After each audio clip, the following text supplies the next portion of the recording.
తెలంగాణ రాష్ట్ర ప్రభుత్వం తరఫున హైదరాబాద్ నడిబొడ్డున ఎల్బీ స్టేడియంలో క్రిస్మస్ పండుగ కార్యక్రమాన్ని ఏర్పాటు చేసి ఈ కార్యక్రమానికి నాతో పాటు మంత్రివర్గ సహచరులను,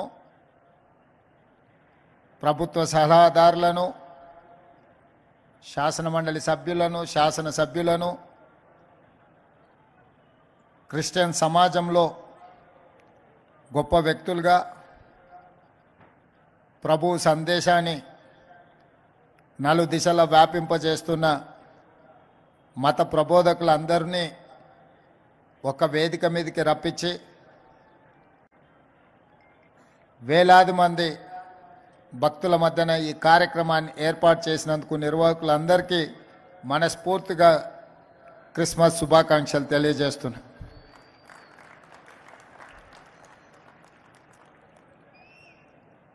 డిసెంబర్ నెల మిరకల్ మంత్, యేసు ప్రభు జన్మించిన నెల, తెలంగాణ రాష్ట్ర ప్రకటన డిసెంబర్ నెలలో ప్రకటించడం ద్వారా తెలంగాణ రాష్ట్ర కళ సఫలీకృతమైన నెల. అందుకే తెలంగాణ రాష్ట్రం 4 కోట్ల ప్రజలకు ఈ మిరకల్ మంత్ ఎంతో ప్రత్యేకమైనది. ప్రభు జన్మదినను జరుపుకోవడమే కాకుండా తెలంగాణ రాష్ట్ర ఏర్పాటు ప్రక్రియ ప్రారంభించడమే కాకుండా ముఖ్యంగా కాంగ్రెస్ పార్టీ అభిమానులకు శ్రీమతి సోనియా గాంధీ గారి జన్మదినం కూడా ఈ నెల కావడం మాకు, ప్రభు భక్తులందరికీ కూడా ఈ మిరకల్ మంత్ ఎంతో ముఖ్యమైనది.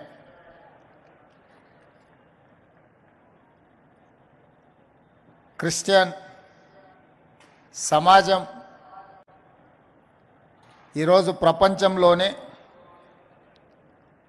అతి ఎక్కువ మంది జరుపుకునే పండుగ క్రిస్మస్ పండుగ. ఈరోజు ప్రపంచంలో అత్యధికంగా జరుపుకునే ఉత్సవం ఏదైతే ఉందో అది క్రిస్మస్ పండగ అని చెప్పి మనందరం కూడా గుర్తించవలసిన అవసరం ఉన్నది. ప్రభు ఒకే మాట చెప్పిండు, నిన్ను నువ్వు ప్రేమించుకున్నట్టుగానే నీ పొరుగు వారిని కూడా ప్రేమించమని. ఇందులో సంపూర్ణమైన సందేశం ఉంది. మానవ సేవనే మాధవ సేవ అని ఏ విధంగా అయితే ఉన్నదో, సర్వజన సుఖినోభవంతు అనే సందేశం ఉన్నదో, ప్రభు ఇచ్చిన సందేశంలో నిన్ను ప్రేమించుకున్నట్టుగానే నీ పొరుగు వారిని ప్రేమించు అనే సందేశంలో అన్ని అంశాలు సంక్షిప్తమై ఉన్నాయి. క్రిస్టియన్ సమాజము ముఖ్యంగా హెల్త్ అండ్ ఎడ్యుకేషన్, దేశ స్వతంత్రం వచ్చినప్పటి నుంచి ప్రభుత్వాలు ఎంత సేవను అందించినాయో విద్య విషయంలో, వైద్య విషయంలో ప్రభుత్వాలతో పోటీపడి క్రిస్టియన్ సంస్థలు కూడా ఈ దేశంలో పేదలకు విద్యను, వైద్యాన్ని అందుబాటులోకి తీసుకొచ్చి నిరంతరం ప్రపంచానికే ఆదర్శంగా ఉండే విధంగా ఏ సమాజమైనా అభివృద్ధి సాధించాలంటే, ఆర్థిక పురోగతి సాధించాలి అని అంటే విద్య అత్యంత కీలకమైనది. ఈరోజు మీరు ఎక్కడికి వెళ్ళినా, ఏ ప్రాంతానికి వెళ్ళినా క్రిస్టియన్ ఎడ్యుకేషనల్ సొసైటీస్ అందిస్తున్న సేవను ప్రభుత్వంతో పోటీపడి అందిస్తున్న కొన్ని సందర్భాలలో ప్రభుత్వంలో ఉండే విద్యా సంస్థల కంటే కూడా క్రిస్టియన్ సంస్థలు నిర్వహిస్తున్న విద్యా సంస్థలు నాణ్యమైన విద్యను అందిస్తున్నది. నిష్ణాతులైన విద్యార్థులను ఒక బాధ్యత గల పౌరులుగా తీర్చిదిద్ది ఈ సమాజ నిర్మాణంలో వారు భాగస్వాములై ఆదర్శంగా నిలబడ్డారు.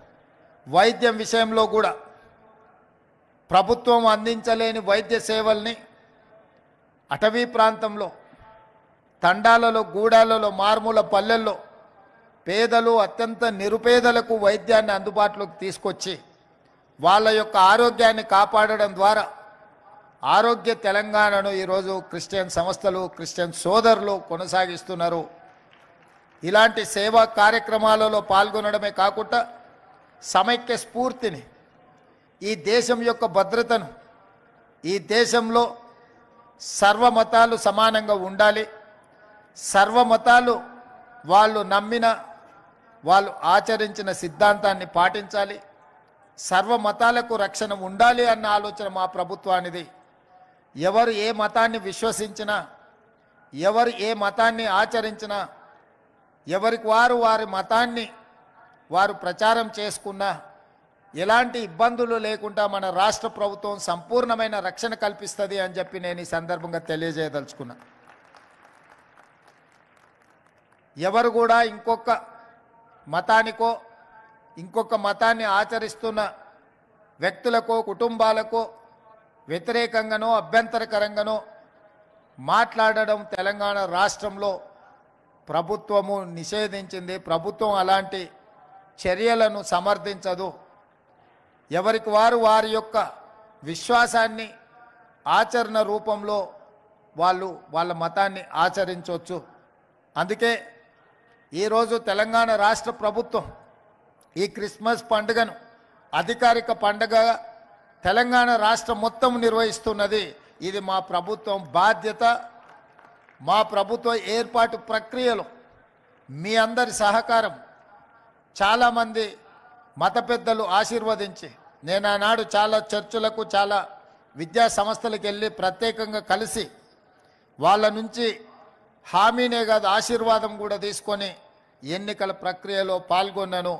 ఈరోజు అందుకే ప్రభుత్వ పరంగా చారిత్రాత్మకమైన చర్చులను పునర్నిర్మాణంలో కానీ వాటిని అభివృద్ధి పరచడంలో కానీ రాష్ట్ర ప్రభుత్వం ప్రత్యేకమైన శ్రద్ధను తీసుకొని ఈ కార్యక్రమాలన్నిటిని కూడా కొనసాగించడం జరుగుతుంది. అదేవిధంగా ఈరోజు ప్రభుత్వం వైపు నుంచి మీకు స్పష్టమైన అంశాన్ని నేను ప్రస్తావించదలుచుకున్నాను. 100% తెలంగాణ రాష్ట్రంలో మీకు రక్షణ కల్పించబడుతుంది. దళిత క్రిస్టియన్ సోదరుల యొక్క అభివృద్ధి కోసం, సంక్షేమం కోసం ప్రత్యేకమైన కార్యక్రమాలను మన ప్రభుత్వం తీసుకుంటుంది. ఈరోజు పేదలకు 200 యూనిట్లు ఉచిత కరెంటుని ఇస్తున్నామంటే నిజమైన నిరుపేదలకు, పేదవాళ్ళకి ప్రభుత్వం ఈ పథకాన్ని అందుబాటులోకి తీసుకొచ్చిందంటే మా క్రిస్టియన్ సోదరులకు అత్యధికంగా ఇది ఉపయోగపడుతుంది. అదేవిధంగా 500 రూపాయలకి ఈరోజు సిలిండర్ ఇస్తున్నాము అంటే మా నిరుపేదలకు, ముఖ్యంగా మా దళిత క్రిస్టియన్ సోదరులకు, మా గిరిజన క్రిస్టియన్ సోదరులకు, పేదలకు అందరికీ కూడా ఈ పథకం ఉపయోగపడుతుంది. ఈరోజు ఫీజు రియంబర్స్మెంట్ కావచ్చు, లేదా ప్రభుత్వ నియామకాలను రిజర్వేషన్లను అమలు చేసి ఈరోజు 55,000 ప్రభుత్వ ఉద్యోగ నియామకాలు చేపట్టినమంటే ఎంతోమంది మా మిత్రులకు ఇది ప్రయోజనం చేకూర్చింది. అదేవిధంగా రాష్ట్ర ప్రభుత్వం ఇంకా సంక్షేమ పథకాలను తొందరలోనే ఇందిరమ్మ ఇండ్లను పొంగులేటి శ్రీనివాసరెడ్డి గారు ఈ వేదిక మీద ఉన్నారు.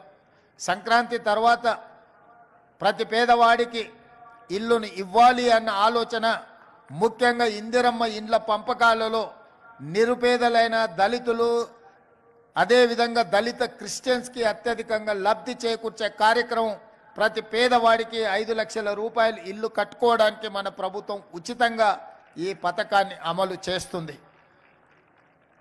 ఈ విధంగా అన్ని విషయాలలో పేదల కోసం అమలు చేసే సంక్షేమ పథకాలు అత్యధికంగా మా క్రిస్టియన్ సోదరులకు చేకూర్చే విధంగా ప్రభుత్వంలో కూడా వాళ్ళని భాగస్వాములను చెయ్యాలని, భవిష్యత్తులో పార్టీలో కూడా మా పిసిసి అధ్యక్షుడు మహేష్ కుమార్ గౌడ్ గారు ఉన్నారు.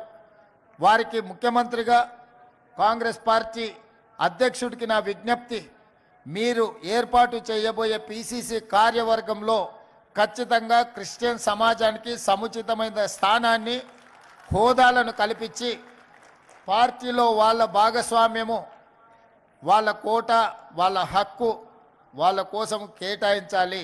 వాళ్ళు అడిగినా అడగకపోయినా అది మీ బాధ్యత, నా బాధ్యత. మా క్రిస్టియన్ సోదరులకు కాంగ్రెస్ పార్టీలో సముచితమైన స్థానం కల్పించాల్సిందిగా పిసిసి అధ్యక్షుడికి కూడా నేను విజ్ఞప్తి చేస్తున్నా. పెద్దలందరికీ నా విజ్ఞప్తి, మండల స్థాయిలో కానీ, నియోజకవర్గ స్థాయిలో కానీ, జిల్లా స్థాయిలో కానీ, రాష్ట్ర స్థాయిలో కానీ మీ తరఫున ఏమైనా సూచనలు ఉంటే, క్రియాశీలకంగా పార్టీ కార్యక్రమాలలో పాల్గొనే వాళ్ళు ఉంటే వారి వివరాలను పిసిసి అధ్యక్షుడు మహేష్ కుమార్ గౌడ్ గారికి అందించండి. తప్పకుండా వారికి పార్టీలో సముచితమైన స్థానాన్ని కల్పించే బాధ్యత వారు తీసుకుంటారు. అదేవిధంగా ప్రభుత్వంలో కూడా సముచితమైన బాధ్యత కల్పించడానికి మీ వైపు నుంచి ఉన్న సూచనలు కూడా మా దృష్టికి తీసుకురండి. తప్పకుండా వాళ్ళను ప్రభుత్వంలో భాగస్వాములను చేసే బాధ్యత నేను తీసుకుంటాను. అదేవిధంగా ఈరోజు సంక్షేమ పథకాలకు సంబంధించి కూడా ఈరోజు పేదలకు ఇచ్చే ఏ సంక్షేమ పథకమైనా మీ కోట మీ వాటా మీకు చేకూర్చే విధంగా ప్రభుత్వం యొక్క కార్యాచరణ ఉంటుంది. ప్రభుత్వం ఈరోజు ఈ పండుగను ఒక మంచి వాతావరణంలో ఏర్పాటు చేసింది. భవిష్యత్తులో ఇది కొనసాగుతుంది. ఈ ప్రభుత్వం మీది, ఈ ప్రభుత్వం పేదలది, ఈ ప్రభుత్వం సర్వమతాలను సమానంగా చూసే ప్రభుత్వం. మీ అందరికీ మరొక్కసారి వేదిక మీద ఉన్న పెద్దలకు అందరికీ కూడా మరొకసారి క్రిస్మస్ శుభాకాంక్షలు తెలియజేస్తూ మీ అందరి దగ్గర సెలవు తీసుకుంటున్నా. ధన్యవాదాలు మిత్రులారా.